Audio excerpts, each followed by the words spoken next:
Shazam! Nope, still didn't work. Okay, never mind that. That was just a throwback to my first review that I did back in 2019, the year that I started this channel. Wow. Has it really been 4 years since then? Holy. I thought it's only been like 3 years or something like that. Wow. I guess it's because mentally, the year that COVID was a thing is kind of like mentally blocked in my mind or something like that. It almost didn't even feel like I reviewed that movie in a way though. I guess it's because for the longest time between both these movies, it just I always for some reason I just forgot about the movie. I always thought of it as just a forgettable movie. Man, but when I rewatched it recently, I remembered how much I actually loved it, and I feel like the first movie was like a B plus or even an A minus grade. I wonder why I just forgot about it so easily. I also heard that the second movie wasn't going to be much of a box office success either. Man, I feel like it's because, firstly, Shazam isn't really that much of a popular superhero among the mainstream audience, and secondly, with the whole shifting of the DCEU, this movie it doesn't really feel like it matters that much anymore. But we'll get to that a bit later. Now, I had an absolute blast with the first film recently, so I was looking forward to this one, and this new Shazam movie pits Billy Batson and his foster family, all bestowed with the power of the gods, against some ancient gods from another realm seeking revenge in search of a magic on Earth that was stolen from them a long time ago. A bit different to what the post-credit scene of the first movie promised, unfortunately, but that story might not be dead yet, hopefully. But I'm going to be brutally honest, in my opinion, in both Shazam films, the antagonists aren't the best. They're relatively mid, and that's unfortunate because most of the movie's story revolves around them. With that being said though, this movie was far more epic than the first one, and it felt on a much bigger and grander scale as well, which was nice, and that is because of the antagonists. Although I still think I preferred the first movie's antagonist's backstory a bit more, in this one it just felt slightly more confusing and complicated. So both movies' antagonists had pros and cons, right? I liked the first movie's antagonist, the backstory more, and it felt more personal. Whereas in the second movie, it was much more epic. So, a bit of a...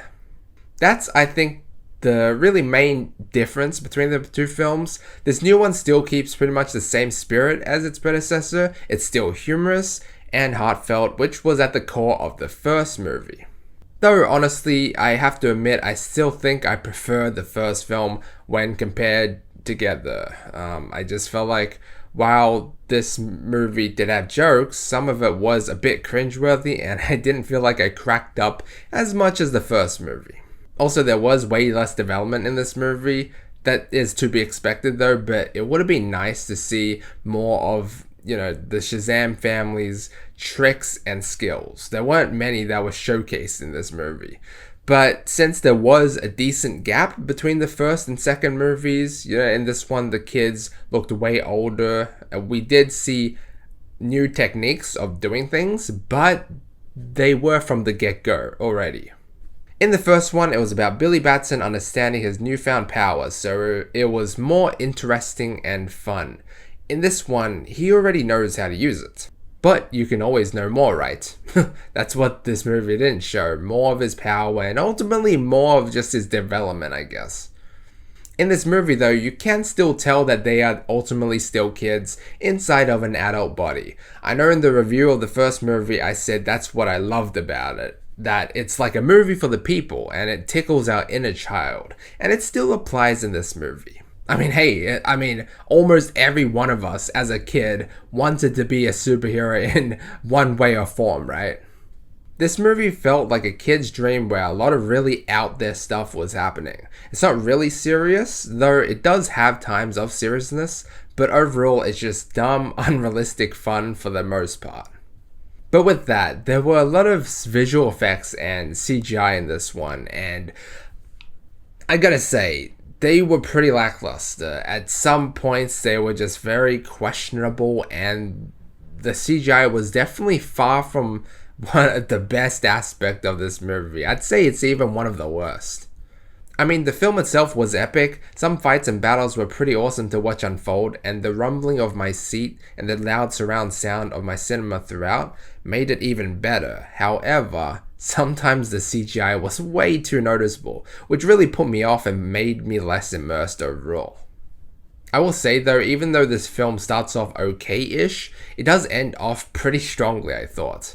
Although, with that being said, and I'm not gonna spoil anything here, and I'll try not to, but the ending could have been better. It was heading a more serious route, which would have been great and would have made sense with the whole way the DCEU is like heading into, you know. But they just kind of diverted from that, and it was like, oh, okay. But I'm not gonna say any more than that. But yeah, it did get quite emotional towards the end. I teared up a bit. Not gonna lie, because I thought this was gonna be a different type, different type of superhero movie with a different result. But oh well, it would have definitely had a talking point, that's for sure. And hey, if you're someone who doesn't want to know anything about movies before they go into it anyway, then you should not be watching this review. Even though I don't spoil anything explicitly or like tell you, I do give subtle hints that are vague enough, you know, that people who have watched the movie will know what I'm talking about. So yeah.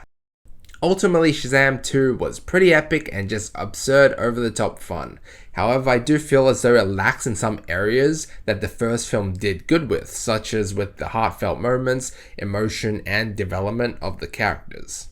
It is more silly, and it reminds me of an average superhero movie that's nothing too special, with like kind of like a, you know, another average like run-of-the-mill villain. I mean, you know, it kind of just feels like that. And for those complaining that Marvel movies are too soft, you know, or turn soft, or with the humor and whatnot, and, you know, like it's a kid's movie or whatever, probably won't like this one, because this one is very, it's like a very jokester kind of superhero movie that probably more kids will like than others. That's why I feel like, I don't know, I still really like the first movie, but the second movie I liked a bit less, I guess. That's what I really think. I mean, some parts were a bit cringe, not gonna lie. I do remember rewatching the first movie just last night, or was it 2 nights? Yeah, it was 2 nights ago. But coming off of that, like, just when the credits hit and being like, yep, that's definitely an A- movie for sure. I can't say so for this one though. I'm going to give Shazam! Fury of the Gods a B. I do like the Captain Marvel reference in this movie though. Hey, I mean, I don't really know too much about comic book superheroes, okay? I've never really read the comics, you know, I'm young. I'm kind of one of the people who's kind of getting introduced to all this through the movies mainly, but I mean, I kind of like that, because for those of you who don't know, what's his name? Shazam. He used to be called Captain Marvel back in the day, but I don't know why he became Shazam, but go search that up. I'm not going to give you a history lesson, but yeah, I didn't even know about that before I watched the movie, but then afterwards I'm like, hey, there was a Captain Marvel reference in there. That was pretty smart, so yeah. But what will this movie mean for the rest of the DCEU? You know, we all know what happened, and that the current DCEU got scrapped and is getting rebuilt, you know,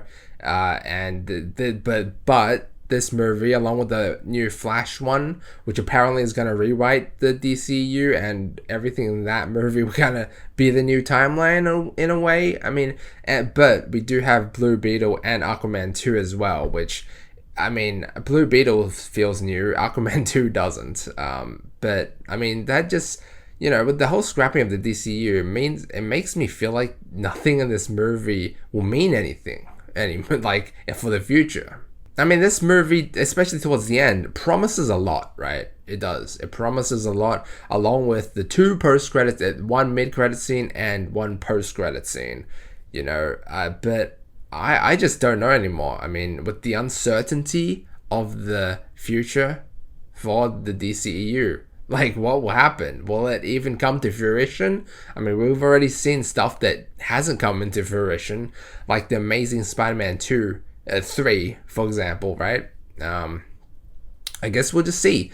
But like, if you know me, you know I'm not a big fan of unfinished business, however bad it might be. I mean, like Fantastic Beasts, for example, right? Not my favorite series of all time, not even that good, but I mean, I'd rather it be finished and we see the end result of all 5 movies combined than it to just be cancelled and just be known as the fucking series that flopped or whatever. But yeah, I mean, I guess we'll see.